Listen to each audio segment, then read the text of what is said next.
अस्सलाम वालेकुम, कैसे हैं आप लोग। वेलकम है आपका बेनज़ीर एकेडमी में। जैसा कि आप जानते हैं हम लोग सिंटेक्स बुक बोर्ड जहाँ शुरू की मैथमेटिक्स की बुक सॉल्व कर रहे हैं। हम 8 क्लास आज से स्टार्ट कर रहे हैं। आपका जो 8 क्लास का जो फर्स्ट चैप्टर है वो सेट्स है। अगर मैं कुछ प्रीवियस में जो रिकॉल करूँ, पिछले लेक्चर मैथ का रिकॉल करूँ तो हमने सेट पहले भी पढ़ा। 7th क्लास का भी पहला चैप्टर सेट ही है। सेट क्या है? सेट का जो कॉन्सेप्ट है वो 19th सेंचुरी में एक मैथमेटिशियन जॉर्ज कांटो ने दिया था। सही। और सेट क्या है? सेट जो है कलेक्शन है। Set is a collection of well defined and distinct object, यानी किसी भी एशिया के मुख्तलिफ एशिया के वाज़े इज्तिमा को या मजमूए को हम क्या कहते हैं? हम सेट कहते हैं। सही। सेट की 3 किस्म की शक्लें होती हैं। सही। डिस्क्रिप्टिव फॉर्म होती है। सही।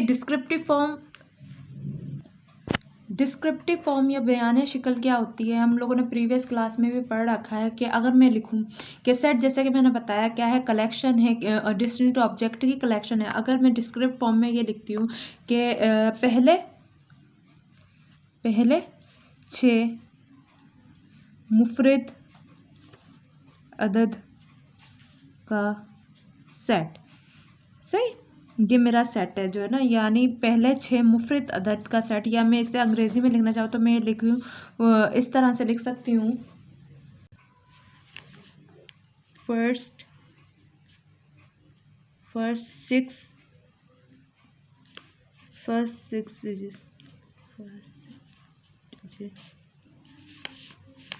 Digit of prime number.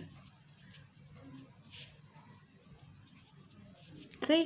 देखिए ये एक बयान की हालत में ना, ये एक बयान की हालत में, इसमें ना ही डिजिट है ना ही कोई वो सैम्बल है।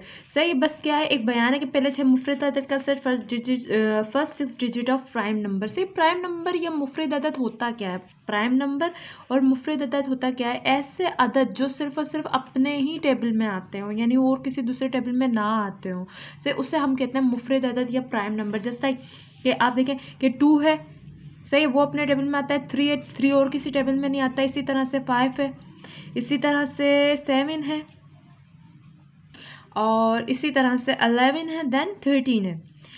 2 4 6।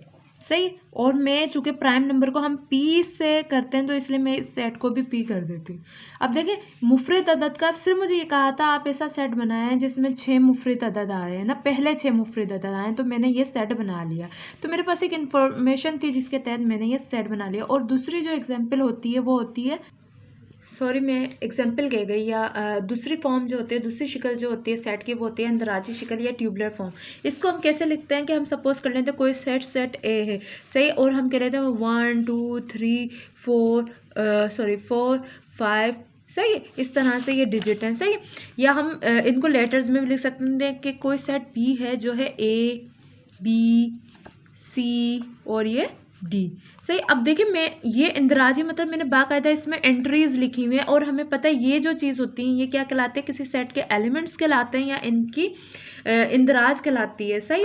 ये इसका हर एक एलिमेंट होता है, यानी हर एक डिजिट जो होता है वो उसका एलिमेंट कहलाता है। तो ये कहलाती है अंदराजी शक्ल, जिसमें कोई सैम्बल यूज़ किया हो, कोई डिजिट, सॉरी सैम्बल नहीं, कोई डिजिट वगैरह, कोई अल्फ़ाबेट वगैरह यूज़ किया हुआ, नेम्स वगैरह यूज़ किए हुए हैं। जैसे अब मैं एक नाम का भी बता रही हूँ, बना लेती हूँ। जैसे एक क्लास की बच्ची हैं, जैसे मैं नाम का सेट बनाती हूँ, जनवरी फरवरी मार्च अप्रैल। से यानी ये मैंने, अगर मैं इसी को करना चाहूँ डिस्क्रिप्टिव फॉर्म में, देखें ट्यूबुलर फॉर्म, डिस्क्रिप्टिव फॉर्म और सेट बिल्डर फॉर्म में ये आपस में कन्वर्टेबल है ना। सही। जैसे अब ये जनवरी फरवरी मार्च अप्रैल है, तो मैं इसको ये लिख सकती हूँ, अगर मैं इसे डिस्क्रिप्टिव फॉर्म में लिखूँ, set of name of month, set of name of month first. सही। इस तरह से कि आपने क्या रखना है कि महीनों के नाम लिखने, महीनों के नाम लिखने। सही। और तीसरी जो शक्ल होती है सेट की, वो तरकीम साज शक्ल या सेट बिल्डर फॉर्म। इसके लिए आपको है ना सैम्बल्स पता होने चाहिए। जैसे मैं अक्सर प्राइम नंबर यूज़ करती हूँ। प्राइम नंबर मैंने पहले बताया मुफरद अदद का सेट होता है। मुफरद अदद ऐसे नंबर होते हैं जो सिर्फ और सिर्फ अपने टेबल में आते हैं। सही। ये देखें, sorry 5 and 7 and so on. सही इसी तरह से इंटीजर्स होते हैं। सही इंटीजर का सेट होता है जिसमें आप प्लस माइनस करके जो है 1 प्लस माइनस 2 प्लस माइनस 3, और इंटीजर को अंग्रेजी में कहते हैं सही अदद का सेट एंड सो गॉन। इस तरह से नेचुरल नंबर का सेट होता है जो 1 से शुरू होता है, 1 2 3 4 5, सही and so gone, so on gone. And natural के बाद होता है इवन नंबर का सेट होता है ना, इवन नंबर जिसे हम जुफ्त अदद कहते हैं, कुदरती अदद है, जुफ्त अदद है। ये 2 4 6 8 सही 10, इस तरह से ये डिजिट्स होते हैं। से उसके बाद ऑड नंबर का सेट होता है, ये होता है 1 3 5 7 9, सही है। इस तरह से और कौन इस तरह से होल नंबर का भी सेट जो होता है जो 0 से स्टार्ट होता है। तो इस तरह से सेट होते हैं और कुछ सैम्पल यूज़ होते हैं सेट बिल्डिंग फॉर्म में। जैसा ये जो होता है ये ग्रेटर देन की निशानी होती है, ग्रेटर देन यानी उससे बड़ा है, ग्रेटर देन यानी बड़ा है, बड़े होने की निशानी है, सही। और इसी तरह से ये लेस देन की निशानी है, इसी तरह से ये इक्वल की निशानी के ये एक दूसरे के बराबर हैं, ये अनइक्वल की निशानी। इस तरह से बहुत सारे सैम्पल्स होते हैं। तो आपने अगर मैं इस तरह से ग्रेटर देन या इक्वल की भी निशानी हो जाती है और इससे कहते हैं एंड की। तो सेट ट्यूबुलर फॉर्म को जो है डिस्क्रिप्टिव या फिर ट्यूबुलर सेट बिल्डर फॉर्म को अगर ट्यूबुलर फॉर्म में हम लोग कन्वर्ट करते हैं तो इस किस्म की इंफॉर्मेशन हमारे पास होना लाजमी है। प्रीवियस क्लासों में हम लोगों ने जो है, अगर यहाँ मैं आपके लिए एक एग्जांपल ले लूँ तो सपोज़ करें कि एक सेट है, सेट ए है, सही है। उसे मैं ऐसे लिखती हूँ कि x such that x belong करता है। अब ये हो गई बिलोंग टू की निशानी, ये हो गई बिलोंग टू यानी ताल्लुक़ रखता है नेचुरल नंबर से, सही है। एंड एक्स जो है वो है 5, वो एक्स जो है वो क्या है, वो है 5। अब देखें नेचुरल नंबर क्या है, 1 2 3 4 5 यानी और जितनी भी सारी गिनती। अगर मैं इसे ट्यूबुलर फॉर्म में कन्वर्ट करूँ तो ये क्या होगा कि ए जो है एक्स सच दैट एक्स जो बिलोंग करता है वो नेचुरल नंबर से करता है, यानी वो कुदरती अदद से करता है, यानी वो इन नंबरों का सेट होगा। और जो एक्स होना चाहिए वो क्या होना चाहिए, वो 5 तक होना चाहिए। तो देखें ये 1 2 3 4 5, सही। और अगर मैं प्रीवियस 7th क्लास की बात करूं तो उसमें हमने ऑपरेशंस लिए थे या फिर हमने सेट्स का सेट की हम लोगों ने क्या क्या सीखी थी, हमने यूनियन सीखी थी, इंटरसेक्शन सीखी थी, हम लोगों ने डिसजॉइंट ऑफ सेट यानी जो है डिसजॉइंट ऑफ सेट सीखे थे जिसे हम गैर मुश्तरक सेट कहते थे। और हम लोगों ने क्या सीखा था, हम लोगों ने मुतराकिब सेट सीखे थे, ओवरलैपिंग सेट सीखे थे और कम्प्लीमेंट्री ऑफ द सेट करना सीखी थी। अब सबसेट क्या होता है, या फिर हम जिसे हम उर्दू में कहते हैं तहती सेट, सही, तहती सेट से। इसे समझाने के लिए आप सपोज करेंगे ना, दो हम सपोज कर लेते हैं कि दो सेट्स ले लेती हूँ, मैं ले लेती हूँ एक सेट ए, सही। ये है A B C D E F, सही। और एक सेट है सेट बी, सही। ये सेट है बी सी और डी, सही। अगर आप इन दोनों को कंपेयर करें, इन दोनों सेट्स को कंपेयर करें, ए सेट को भी और बी सेट को भी, सही है। अब देखिए ये A B C D E F और सही है, और ये है ए बी सी डी। आप देखें B C D A set में भी मौजूद है और बी में भी मौजूद है। तो हम ये कहेंगे अगर ए सेट के जो एलिमेंट है, आपको पता है एलिमेंट इन एंट्रीज को कहते हैं, सही, इन एंट्रीज को कहते हैं। अगर इसके एलिमेंट जो है बी सेट में भी हैं तो हम ये कहेंगे कि बी जो है वो सब सेट है। इस तरह से देखें सब सेट है किसका, ए का, सही, सब सेट है ए का। इसी तरह से मैं यहाँ एक और एग्जांपल आपको दे देती हूँ। मैं इस तरह से आपको एक जो है आप देखें ए सेट है, सेट ए है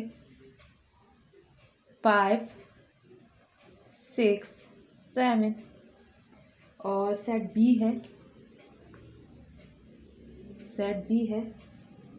1 2 3 एंड 4 5 6 7 8, ओके। ये हमारा जो है सबसे दो सेट्स हैं, सही। तो अब देखें ए सेट में सिर्फ 3 एलिमेंट्स है, ए 5 6 7, और बी में जो है 1 2 3 4 5 6 7 8 है। अगर हम इन दोनों को कंपेयर करें तो देखें कि बी में जो एंट्रीज है वो ज़्यादा, बी में जो एलिमेंट्स है तो वो ज़्यादा है, और ए के जो एलिमेंट्स है वो बी वाले एलिमेंट्स के हैं।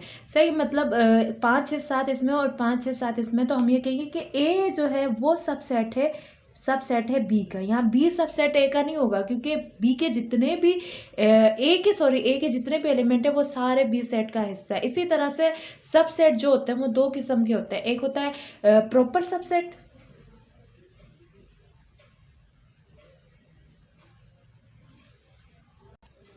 और इम्प्रॉपर सबसेट।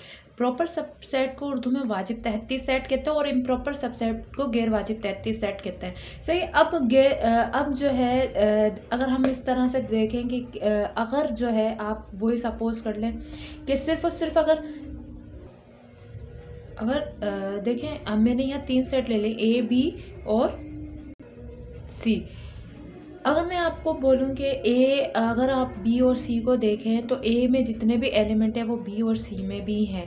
सही। अगर मैं आपसे पूछती हूँ तो बताएं कि कौन सा जो है बी और सी में से कौन सा ए का जो है प्रॉपर सबसेट है और कौन सा इम्प्रॉपर सबसेट है, तो आप देखेंगे कि पहले तो आपको ये बताना होगा कि बी सेट जो है वो एक सबसेट है ए का।